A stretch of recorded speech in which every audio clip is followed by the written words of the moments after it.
ఓం నమో వెంకటేశాయ. జ్యోతిష్ రత్నాకరం ఛానల్కి స్వాగతం. ఈ వీడియోలో ఒక జాతకంలో కేతువు కనుక వైవాహిక సమస్యలు ఇస్తున్నట్లయితే వాటిని ఎలా మనము సరిచేసుకోవచ్చు, అంటే మనస్తత్వంలో మార్పు ద్వారా, అలాగే మన ఆలోచనలో మార్పు ద్వారా కేతువు ఇచ్చేటువంటి సమస్యల్ని ఏ విధంగా అర్థం చేసుకొని మనం మలుచుకోవడం ద్వారా వైవాహిక సమస్యల్ని మనం తగ్గించుకోవచ్చు. ఈ దృష్టికోణంలో కేతువు ఇచ్చే వైవాహిక సమస్యల గురించి కొన్ని పాయింట్స్ ఇక్కడ డిస్కస్ చేస్తాను. సాధారణంగా వివాహానికి సంబంధించినటువంటి స్థానాల్లో కనుక కేతువు ఉన్నట్టయితే వైవాహిక సమస్యలు ఉంటాయి. ఉదాహరణకి సప్తమంలో కేతువు, అష్టమంలో కేతువు, దారపాదంలో కేతువు, ఉపపాదంలో కేతువు, దారపాదం నుంచి 7వ ఇంట్లో కేతువు, ఉపపాదం నుంచి 7వ ఇంట్లో కేతువు, ఈ విధంగా ఎలాంటి కాంబినేషన్లో కేతువు మ్యారేజ్ రిలేటెడ్ పోర్ట్ఫోలియోస్లో ఉంటాడో వారికి మ్యారేజ్ రిలేటెడ్ ప్రాబ్లమ్స్ అనేవి ఉంటాయి. అయితే చాలామంది కేతువు నాకు సప్తమంలో ఉన్నాడండి, చాలామంది చెప్పారు మ్యారేజ్ లైఫ్ ప్రాబ్లమెటిక్గా ఉంటుంది, ఏం చేయాలి, పరిహారాలు ఏంటి?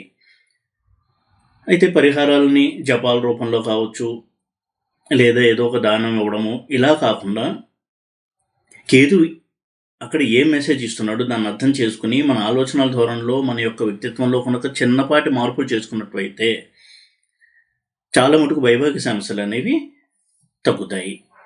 ఈ దృష్టికోణంలో కేతువు ఇచ్చే వైవాహిక సమస్యలు అలా అర్థం చేసుకోవాలి అనేది తెలియచేస్తాను. కేతువు అంటేనే స్పిరిచువల్ ప్లానెట్. కేతువు డిటాచ్మెంట్ని కోరుకునే ప్లానెట్. వైరాగ్యం అలాగే డిటాచ్మెంట్ అంటే దేనికి తగులుకోకుండా ఉండడము. డిటాచ్మెంట్ అంటే వైరాగ్యం కంటే ఎక్కువ ఐసోలేషన్ అంటే ఒంటరితనము, ఇలాంటి వాటిని సూచించే గ్రహము కేతువు. అందుకే ఆధ్యాత్మిక సాధనకి కేతువు చాలా చాలా ముఖ్యము. మోక్షం రావాలి లేదా మోక్ష మార్గంలో వెళ్ళాలి అంటే కేతువు యొక్క స్థితి చాలా బాగుండాలి, ఆ విధమైనటువంటి కాంబినేషన్స్లో ఉండాలి. అయితే వివాహము అనేది పూర్తిగా ఒక వ్యక్తి యొక్క ఆశలకి సంబంధించింది, కోరికలు, ఆశలు.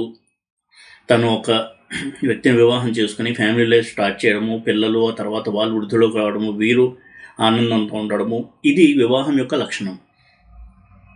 అయితే పూర్తిగా డిటాచ్మెంట్ని ఇచ్చేటువంటి కేతువు మ్యారేజ్ హౌస్లో ఉంటే సాధారణంగా వైవాహిక సమస్యలు ఉంటాయి. అయితే వైవాహిక సమస్యలు ఉంటాయంటే దాని అర్థము విడాకులు అయిపోతుందనో లేదా పార్ట్నర్కి ఏదో అవుతుందనో కాదు. కేతువు ఏడింట ఉన్నప్పుడు ఎలాంటి సమస్యలు ఉంటాయి అనేది ముందు మనం అర్థం చేసుకోవాలి. ఎందుకు సమస్యగా జాతకుడు ఫీల్ అవుతున్నాడు. అదేవిధంగా కేతువు ఎప్పుడైతే 7th హౌస్లో ఉన్నాడో పరిహారాల రూపంలో దేవతా సందర్శనం కావచ్చు, లేదా దానాలు ఇవ్వడము, జపాలు ఇవ్వడం కాకుండా సమస్యని ఎలా అర్థం చేసుకోవాలి అనేది చాలా ముఖ్యము. ఉదాహరణకి కేతు 7th హౌస్లో ఉన్నాడు అంటే అర్థము డిటాచ్మెంట్ అనేది కలిగి ఉండాలి. అదేంటండి, మరి మ్యారేజ్ అంటేనే పార్ట్నర్తో అటాచ్ అయి ఉండాలి కదా, ఎందుకు డిటాచ్డ్గా ఉండాలి, ఏ విధంగా సాధ్యమవుతుంది అంటే మన ఆలోచనలో డిటాచ్మెంట్ అనేది తెచ్చుకోవాలి. ఉదాహరణకి ఆ వ్యక్తికి ఆధ్యాత్మిక చింతన ఎక్కువ అనుకుందాము, లేదా ఆ వ్యక్తి యొక్క ఆలోచనలకి భిన్నమైనటువంటి ఆలోచన ధోరణిలో తన యొక్క లైఫ్ పార్ట్నర్ ఉంటుంది, తన భార్య ఉంటుంది అనుకుందాం ఉదాహరణకి. అయితే వీరు మ్యారేజ్ అయినప్పటి నుంచి ఎప్పుడు కూడా తన భావజాలాన్నే భార్య మీద రుద్దుతూ ఉండడము, నువ్వు ఇలా ఉండాలి, అలా ఉండాలి అని, ఇటువంటి వాటి నుంచి కనుక డిటాచ్ అయితే కేతు ఏదైతే చెప్పదలుచుకున్నాడో అది మనం అర్థం చేసుకున్నట్టు. అప్పుడు వారు మ్యారేజ్ లైఫ్లో హ్యాపీనెస్ అనేది వస్తుంది. ఆ భార్యకు కూడా భర్త మీద ఒక ఫ్రీడమ్ అనే ఫీలింగ్ అనేది వస్తుంది. ఎందుకంటే ఫ్రీడమ్ని సూచిస్తాడు కేతువు. మోక్షం అంటేనే ఫ్రీడమ్.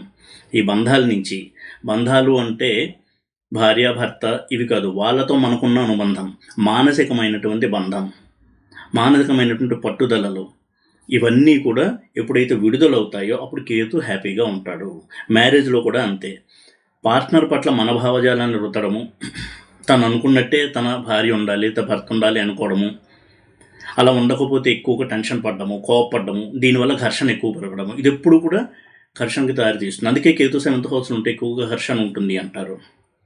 అలాగే చూడండి, ఇంకొక మాట కూడా చెప్తారు, కేతు సప్తమంలో ఉంటే ఆధ్యాత్మిక చింతన ఉండేటువంటి భార్య వస్తే లేదా భర్త వస్తే వైవాహిక జీవితం బాగుంటుంది. అవును, ప్రతిసారి అలా ఉండకపోవచ్చు. అయితే దాన్ని ఎలా అర్థం చేసుకోవాలంటే, వివాహంలో ఆధ్యాత్మిక చింతనని తీసుకొచ్చినప్పుడు వైవాహిక జీవితం బాగుంటుంది. ఇది దాని అర్థము. అంటే ఉదాహరణకి ఆ వ్యక్తికి ఆధ్యాత్మిక చింతన ఉంది, వచ్చినటువంటి భార్యకి ఆధ్యాత్మిక చింతన లేదు.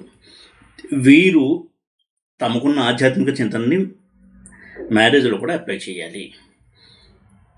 ఎందుకంటే స్వతంత్రం అనేది చాలా విలువైనది. ఈ స్వతంత్రాన్ని తన పార్ట్నర్కి ఇవ్వాలి. భావ ప్రకటన స్వేచ్ఛ, ఈ స్వాతంత్రం ఎప్పుడైతే ఇచ్చామో ఆ మ్యారేజ్లో హ్యాపీనెస్ అనేది పెరుగుతుంది. అంతవరకు మొండిపట్టు పెట్టినటువంటి జీవిత భాగస్వామి కూడా వీరి ఆలోచనలకు అనుగుణంగా తను కూడా మారాలి అనేటువంటి ఒక భావం అనేది కలిగే అవకాశం ఉంటుంది. కేతు ఎప్పుడూ కూడా ఈ స్వేచ్ఛ, స్వతంత్రము వీటిని మనం పాటిస్తాము, చాలా మంచి రిజల్ట్స్ ఇస్తాడు. ఏ హౌస్లో ఉన్నాడో దానికి సంబంధించినటువంటి కారకత్వాలకి. వివాహ విషయంలో కూడా ఈ స్వేచ్ఛ, స్వతంత్రము ఇవన్నీ కూడా జీవిత భాగస్వామికి ఇచ్చినట్టయితే, తన భావజాలాన్ని ఎదుటి వ్యక్తి మీద రుద్దకుండా ఉన్నట్టయితే అది కేతువుకి రెమెడీగా పనిచేస్తుంది. ఈ విధంగా కూడా కేతువుని అర్థం చేసుకోవాలి. అప్పుడు ఆ బంధం అనేది చాలా హెల్తీగా ఉండడానికి అవకాశం ఉంటుంది. అదేవిధంగా ఒక్కొక్క గ్రహంతో కలిసినప్పుడు కేతువు ఒక్కొక్క రకమైనటువంటి ప్రాబ్లంని ఇస్తాడు. అందుకే కేతు 7th హౌస్లో ఉన్నాడు అంటే ఎప్పుడూ కూడా డివైన్ లైఫ్, డివైన్ ఎన్వైర్న్మెంట్ అంటే ఆధ్యాత్మికపరమైనటువంటి వాతావరణము ఇది మ్యారేజ్లో కనుక తీసుకురాగలిగితే మ్యారేజ్లో హ్యాపీనెస్ ఉంటుంది. అందుకే తరచూ తీర్థయాత్రలకు వెళ్ళొస్తూ ఉండడము, ఇద్దరు వెళ్ళడానికి కుదరకపోతే తానొక్కడైనా వెళ్ళి రావడము, ఈ విధంగా ఎంతవరకు డిటాచ్డ్గా ఉంటూ కేవలం ఇద్దరు కలిసి ఉండడమేనే కాకుండా నెలలో ఒక 4 రోజులు, 5 రోజులు, వారము దేవతా సందర్శనానికి కేటాయించడము, ఇలా కనుక చేసినట్టయితే అది కూడా రెమెడీగా పనిచేస్తుంది కేతు మహాదశలో. ఇవన్నీ కూడా ఎప్పుడు ఫుల్ ఫ్లెడ్జ్డ్గా వస్తాయి ఈ రిజల్ట్స్ అంటే కేతు మహాదశ నడిచేటప్పుడు. ఉదాహరణకు సప్తమంలో కేతు ఉండి కేతు మహాదశ నడిచేటప్పుడు తీవ్రమైనటువంటి వైవాహిక సమస్యలు ఉంటాయి.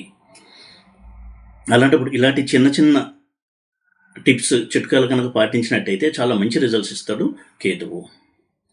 వ్యామోహాలకు దూరంగా ఉండడము అనేది ప్రతి రిలేషన్లోనూ పాటించినట్టయితే, ఏ హౌస్లో ఉంటాడో కేతువు ఆ హౌస్కు సంబంధించినటువంటి వ్యామోహాన్ని నుంచి దూరంగా కనుక వచ్చినట్టయితే ఆ పోర్ట్ఫోలియో చాలా హెల్దీగా ఉంచుతాడు కేతువు.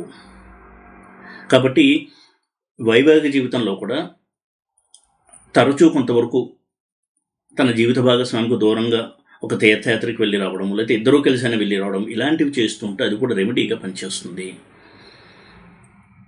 ఇక కేతు ఎప్పుడైతే ఇలాంటి వివాహానికి సంబంధించినటువంటి స్థానంలో ఉండి ఆ కేతు మహాదశ నడుస్తూ ఉంటుందో, ముఖ్యంగా ఈ ఈగో అనేది మనం తగ్గించుకోవాలి జీవిత భాగస్వామి పట్ల. అది ఎప్పుడైతే తగ్గించుకుంటామో అవతల వ్యక్తిని కూడా యాక్సెప్ట్ చేయడము, వారి యొక్క అలవాట్లు, వాళ్ళ యొక్క అభిరుచులు ఇవన్నీ ఎప్పుడైతే యాక్సెప్ట్ చేస్తామో కేతు పాజిటివ్ అవుతాడు.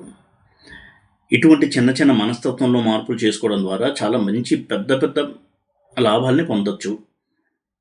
జపాలు చేయించడము, హోమాలు చేయించడము అంటే ఖర్చు పెట్టేటువంటి రెమెడీస్ కంటే కూడా ఇవి చాలా బాగా పనిచేస్తాయి.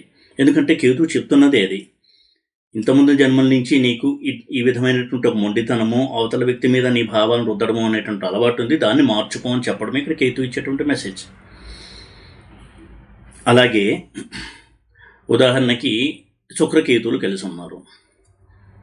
వీరికి ఎక్స్పెక్టేషన్ ఉదాహరణకి ఎలా ఉండొచ్చు అంటే, మగవారి విషయంలో తన భార్య చాలా అందంగా ఉండాలి, చాలా హై ప్రొఫైల్ అమ్మాయి ఉండాలి, తనతో సమానమైన ఎడ్యుకేషను ఇలా అన్నీ ఉండాలి అనేటువంటి ఒక ఎక్స్పెక్టేషన్ కంటే డౌన్ టు ఎర్త్గా సింపుల్గా ఉంటూ మన ఆచార సంప్రదాయాల్ని పాటిస్తూ సింప్లిసిటీ ఉన్న అమ్మాయిని ఎప్పుడైతే వారు ఎక్స్పెక్ట్ చేస్తారో కేతు చాలా ప్రసన్నత అవుతారు. ఎందుకంటే కేతు కోరుకునేది సింప్లిసిటీ. ఆధ్యాత్మిక సాధనలో ఈ సింప్లిసిటీకి చాలా ప్రాముఖ్యత ఉంది. ఈ విధంగా తను మలుచుకున్నప్పుడు కేతు చాలా పాజిటివ్ రిజల్ట్స్ ఇస్తాడు. శుక్రకేతువులు ఉన్నప్పుడు ప్రాబ్లం ఎక్కడ వస్తుంది అంటే, తన భార్య తన హోదాకి తగినట్టుగా లేదు, లేదా తనంత హోదాలో లేదు, ఆమె ప్రవర్తన ఇంకా ఇంప్రూవ్ చేసుకోవాలి, ఇటువంటి ఎక్స్పెక్టేషన్స్ ఎప్పుడైతే పెట్టుకుని అది భార్య మీద రుద్దుతూ ఉంటాడో ఆ ఫ్రిక్షన్ అనేది పెరుగుతూ ఉంటుంది. ఇలాగ గ్రహం యొక్క నేచర్ని బట్టి ఎలా మనం మలుచుకోవాలి, మన ఆలోచనలు ఎలా మార్చుకోవాలి అనేది గమనిస్తే చాలా మంచి మార్పును తీసుకొస్తుంది వారి యొక్క మ్యారీడ్ లైఫ్లో. అలాగే కుజకేతువులు. కుజుడు అంటే పురుషగ్రహం. అమ్మాయిల కనుక ఇలా ఉన్నట్టయితే, ఉదాహరణకి అబ్బాయిని మీద ఎక్కువ పొజెసివ్గా ఉండకూడదు. అంటే తన భర్త ఎక్కడికైనా వెళ్తే ఎందుకు లేటుగా వచ్చారు, ఎక్కడికి వెళ్ళారు, లేకపోతే వేరే అమ్మాయి ఎవరితోనో మాట్లాడుతుంటే ఎందుకు మాట్లాడుతున్నారు, మీ రిలేషన్ ఏంటి, ఇటువంటి ఓవర్ పొజెసివ్నెస్, అంటే తనకే భర్త సొంతం అవ్వాలి, వేరే ఎవరితోనూ మాట్లాడకూడదు, లేకపోతే ఎవరితోనో మాట్లాడితే వాళ్ళతో ఏమన్నా సంబంధం ఉందా, ఇటువంటి ఒక యాటిట్యూడ్ నుంచి బయటకు వస్తారో వారి రిలేషన్ అనేది హెల్తీగా అవుతుంది. ఈ పొజెసివ్ నేచర్ అనేది వారికి పెద్ద శత్రువు అవుతుంది వారి యొక్క మ్యారీడ్ లైఫ్లో, మ్యారిటల్ హ్యాపీనెస్ విషయంలో, అంటే వైవాహిక పరమైనటువంటి సుఖాన్ని అందించేటువంటి విషయంలో, ముఖ్యంగా అమ్మాయిలకి. ఇక రవికేతువులు ఉన్నారంటే డామినేషన్ అనేది వాళ్ళకి చాలా ప్రాబ్లం తీసుకొస్తుంది. రవికేతువులు ఉన్నప్పుడే విడాకులు అవుతూ ఉంటాయి. అయితే గురుదృష్టి ఉంటే వివాహం అవ్వదు, ఇది డైవర్స్ అవ్వదు, విడాకులు అవ్వవు. అలా కాకుండా రవికేతువులు కనుక కలిసి ఉదాహరణకు సప్తమంలో ఉంటే విడాకులకి ఎక్కువగా కారణం అవుతుంది ఈ కాంబినేషన్. అందుకే రవికేతువులు ఉండి డైవర్స్ అవ్వనటువంటి కాంబినేషన్లో కనుక ఉన్నట్టయితే కేతువు తన ఈగోను కూడా తగ్గించుకుని అవతల వ్యక్తి యొక్క ఈగోను కూడా రెస్పెక్ట్ చేయడం ఎప్పుడైతే స్టార్ట్ చేస్తారో, పరస్పరం ఒకరిని గౌరవించుకోవడం అనేది స్టార్ట్ చేస్తారో చాలా మంచి రిజల్ట్స్ తీసుకొస్తాడు కేతువు. కేతువు ఎప్పుడూ కూడా చాలా సూక్ష్మమైన విషయాలు, అలాగే సిన్సియారిటీ, హానెస్టీ, సింప్లిసిటీ, వీటిని కోరుకునేటువంటి ప్లానెట్. ఇవి మన ఆలోచనలోకి ఎప్పుడైతే తీసుకొచ్చి అలవాటు చేసుకుంటామో కేతు చాలా పాజిటివ్ అవుతాడు, ఏ రిలేషన్ విషయంలో అయినా సరే. అలాగే చంద్రకేతులు కనుక కలిసి ఉన్నట్టయితే అవతల వ్యక్తి యొక్క ఎమోషన్స్ని గౌరవించడము, వారి ఎమోషన్స్ని అర్థం చేసుకుని వాటికి వాటిని గౌరవించడము, తదనుగుణంగా తను కూడా రెస్పాండ్ అవ్వడము, ఇలాంటివి కనుక చేసినట్టయితే చాలా మటుకు కేతు పాజిటివ్ రిజల్ట్స్ ఇస్తాడు మ్యారిటల్ లైఫ్లో. ఇక బుధకేతువులు ఉన్నప్పుడు ఈ వ్యక్తి కొంత సెన్స్ ఆఫ్ హ్యూమర్ ఉన్నటువంటి వ్యక్తి అయి ఉండొచ్చు, ఎందుకంటే బుధుడు అంటేనే హాస్యప్రియుడు. అదే తన భార్య మీద భార్యలో ఎక్స్పెక్ట్ చేయడము, అది లేదా భర్తలో ఎక్స్పెక్ట్ చేయడము, అది లేనప్పుడు డిసప్పాయింట్ అవ్వడము, ఇలాంటివి లేకుండా తన జీవిత భాగస్వామ్యం ఎలా ఉందో అలాగా యాక్సెప్ట్ చేయగలగడం అనేది మంచి రెమెడీగా పనిచేస్తుంది బుధుల విషయంలో. అలాగే గురువు యొక్క కలయిక ఉన్నప్పుడు, గురుకేతువులు కనుక కలిసి ఉన్నట్టయితే వివాహ సంబంధమైనటువంటి స్థానంలో ఇద్దరికీ ఆలోచన ధోరణిలోనే కాదు, వారి యొక్క నాలెడ్జ్ లెవెల్స్, అంటే జ్ఞానం యొక్క స్థాయిలో భేదం ఉంటుంది. అంటే ఒకరు చాలా బ్రాడ్ మైండెడ్గా ఉంటారు, ఒకరు కొంత సంకుచితంగా ఆలోచిస్తూ తాను, తన ఫ్యామిలీ, తన భర్త లేదా తన భార్య, ఇటువంటి ఒక చాలా చిన్న ప్రపంచం కలిగి ఉన్నటువంటి వ్యక్తులు ఉండొచ్చు. కాబట్టి వారి యొక్క ఆలోచన స్థాయికి తగ్గట్టుగా ఈ వ్యక్తి కూడా వారి భావాల్ని స్వీకరించి ఎప్పుడైతే గౌరవిస్తారో చాలా మటుకు ఈ గురుకేతువుల కలయిక వల్ల మ్యారిటల్ ప్రాబ్లమ్స్ చాలా తగ్గుతాయి. తన భావాల్ని ఎదుటి వ్యక్తి మీద రుద్దడం, నీకు ఇది కూడా తెలియదా, అంత తెలివి లేని దాన్ని వింటలేవు, లేదా మీకు అంత తెలివి లేకుండా ఎలా ఉన్నారు, ఇలాంటి మాటలు అనకుండా ఎవరి స్థాయిని వాళ్ళు కాపాడుకుంటూ ఇతరుల స్థాయిని గౌరవించినట్టయితే తప్పకుండా గురుకేతువుల కలయిక మ్యారేజ్లో హ్యాపీనెస్ని తీసుకొస్తుంది. అలాగే శనికేతువుల కలయిక వచ్చినటువంటి జీవిత భాగస్వామి కొంతవరకు సనాతనంగా ఆచార వ్యవహారాల విషయంలో కొంత పాతకాలపు ఆలోచనలో ఉన్నట్టు అనిపించిన దాన్ని స్వాగతించడము అనేది మంచిది. దాన్ని ఫోర్స్ చేసి ఇలా ఉండొద్దు, నువ్వు చాలా అడ్వాన్స్ అయిపోయింది ఇప్పుడు సొసైటీ అంతా, నువ్వు మారాలి, నీ ఆలోచనలు మార్చుకో అని రుద్దడం అనేది ఫ్రిక్షన్కి కారణమవుతుంది. ఎందుకంటే శని అంటేనే ఆర్థడాక్స్, సనాతనవాది, అలాగే ఆచారాలు, సంప్రదాయాలు ఇవన్నీ కూడా పాటించేటువంటి వ్యక్తిని సూచిస్తాడు శని. ఈ విధంగా చిన్న చిన్న మార్పులు కనుక చేసుకున్నట్టయితే కేతువు కనుక వివాహాన్ని ప్రభావితం చేస్తున్నప్పుడు చాలా మంచి రిజల్ట్స్ ఇస్తాడు కేతువు వారి యొక్క మ్యారేజ్లో. ఆ తర్వాత దేవతా సందర్శనం కావచ్చు, జపాలు, హోమాలు చేయించినప్పటికీ కూడా మనస్తత్వంలో ఈ రకమైనటువంటి మార్పులు ఇప్పుడు కూడా తెచ్చుకోవాలి. ఈ విధమైనటువంటి మార్పులు తెచ్చుకోవడానికి ప్రయత్నం చేస్తూ గుడికి వెళ్ళడము, జపం చేయడము, దానాలు ఇవ్వడము ఇలాంటివి కూడా చేస్తున్నట్టయితే దైవబలం కూడా మనకి సహాయపడి మన ఆలోచనలు ఇంకా బాగా స్ట్రాంగ్గా చేసుకుంటూ అభివృద్ధి చేసుకుంటూ మన ఆలోచనల్ని ముందుకెళ్ళడానికి ఆ రెమెడీస్ కూడా హెల్ప్ చేస్తాయి. అయితే ప్రయత్నము మొదలవ్వవలసింది మన ఆలోచనల్లో. ఏ ప్రాబ్లంకైనా సరే, ఏ సమస్యకైనా సరే, ఇంటర్పర్సనల్ ప్రాబ్లమ్స్ అంటే ఇద్దరు వ్యక్తుల మధ్య సమస్యలు వచ్చాయంటే దానికి కారణము ఆలోచనలు మనసులోంచి పుడతాయి. కాబట్టి ఆలోచనలో మార్పు తెచ్చుకోవడము, తను ఎటువంటి ఆలోచనలు చేయడం ద్వారా, ఎటువంటి ధోరణిలో ఆలోచించడం వలన ఈ సమస్య వస్తుంది అనేది అర్థం చేసుకుని వాటిలో కనుక మార్పులు చేసి సవరించుకున్నట్టయితే తన యొక్క ఆలోచన ధోరణి చాలా మటుకు ప్రాబ్లమ్స్ అనేవి సాల్వ్ అవుతాయి. అసలు ప్లానెట్స్ చెప్పేవి అవి. జ్యోతిష్యాన్ని ఈ స్ఫూర్తితోనే మనం చూసే ప్రయత్నం చేయాలి, అర్థం చేసుకునేటువంటి ప్రయత్నం చేయాలి తప్ప జ్యోతిష్యం అనగానే ఏదైనా సమస్య వస్తే ఏదో ఒక దేవుడికి పూజ చేసేస్తే ఆ సమస్య పోతుంది అని అనుకోవడం కాదు. ఎందుకంటే ఈ జీవుడు ఎన్నో జన్మలు ఎత్తుతూ ఈ జన్మలోకి వచ్చాడు. కొన్ని విషయాలు నేర్చుకున్నాడు, కొన్ని విషయాలు ఎలా ఉన్నాడో అలాగే కంటిన్యూ చేస్తూ వచ్చాడు. అయితే ఈ గ్రహాలు ఎప్పుడూ కూడా తను చేసిన కర్మలకి, తన మనస్తత్వం ఆధారంగా, తన మనసుతో ఆధారంగా చేసినటువంటి మంచి పనులకి, చెడు పనులకి ఫలితాల్ని ఈ జన్మలో ఇస్తాయి. చేసిన మంచికి చెడుకి మూల కారణం మనస్సే. నువ్వు ఏ ఉద్దేశంతో, ఎటువంటి మనస్తత్వంతో ఈ పని చేసావని చూపిస్తుంది గ్రహము. దాన్ని సవరించుకోమని చెప్తుంది. ఎప్పుడైతే ఆ ప్రయత్నం చేస్తామో చాలా మటుకు ఆ సమస్య తీవ్రత అనేది తొలగుతుంది. ఎందుకంటే వాళ్ళ దృష్టికోణం అనేది మారుతుంది కాబట్టి. ఎప్పుడు కూడా గ్రహాలని, దేవతల్ని ఈ ఉద్దేశంతో అర్థం చేసుకోవాలి తప్ప ఇదొక మెడికల్ సైన్స్గా తీసుకోకూడదు. మన శరీరానికి ఏదన్నా రుగ్మత వస్తే, ఒక రోగం వస్తే ఎలా అయితే డాక్టర్ దగ్గరికి వెళ్తే మందు వేస్తే తగ్గిపోతుందో ఆ వ్యాధి, ఆ విధంగా మనకి జీవితంలో ప్రారంధం కొద్దీ వచ్చినటువంటి సమస్యలు కూడా గుడికి వెళ్ళడం ద్వారానో, జెమ్ స్టోన్ ధరించడం ద్వారానో, రుద్రాక్ష ధరించడం ద్వారానో, కుంభమేళాల్లో స్నానం చేసి రావడం వల్ల, పుష్కరాల్లో స్నానం చేయడం వల్ల ఆ సమస్యలు తొలగిపోవు. తప్పకుండా అవి పనిచేస్తాయి. ఏ రకంగా పనిచేస్తాయి? మన ఆలోచనల్లో పాజిటివిటీ తీసుకురావడానికి ట్రై చేస్తాయి ఇవన్నీ కూడా. వాటిని మనం గుర్తించి కాపాడుకుని మనను మనం ఇంకా మెరుగైనటువంటి వ్యక్తిగా తీర్చిదిద్దుకోమని చెప్తున్నాయి గ్రహాలు. ఎందుకంటే ఋషులు ఒక శాస్త్రాన్ని అందించారు అంటే దానికి చాలా పరమార్థం ఉంటుంది. చాలా ఉన్నత స్థాయిలో ఆలోచించేవారు ఋషులు. మనలాగా ఒక ఆఫీస్ పెట్టుకుని చక్కగా మెడలో రుద్రాక్షలు వేసుకుని 10,000కి 20 ఉంగరాలు పెట్టుకుని మీకు ఏదైనా సమస్య ఉంటే రండి నా దగ్గరికి, వివాహ సమస్య ఉందా, ఉద్యోగ సమస్య ఉందా, అన్నీ తీర్చేస్తాము అని చెప్పడం జ్యోతిష్యం యొక్క ప్రాథమిక ఉద్దేశం కాదు. పరాశరుడు అటువంటి ఋషి కాదు. ఎప్పుడు కూడా ఋషి అలాంటి పనులు చేయలేదు. అయితే తప్పకుండా రెమెడీస్ అనేవి పనిచేస్తాయి. అవి కూడా మనసులో మార్పు తీసుకురావడానికి పనిచేస్తాయి. పాజిటివిటీ తీసుకొస్తాయి. సమస్యను ఎదుర్కొనేటువంటి మనోధైర్యాన్ని ఇస్తాయి.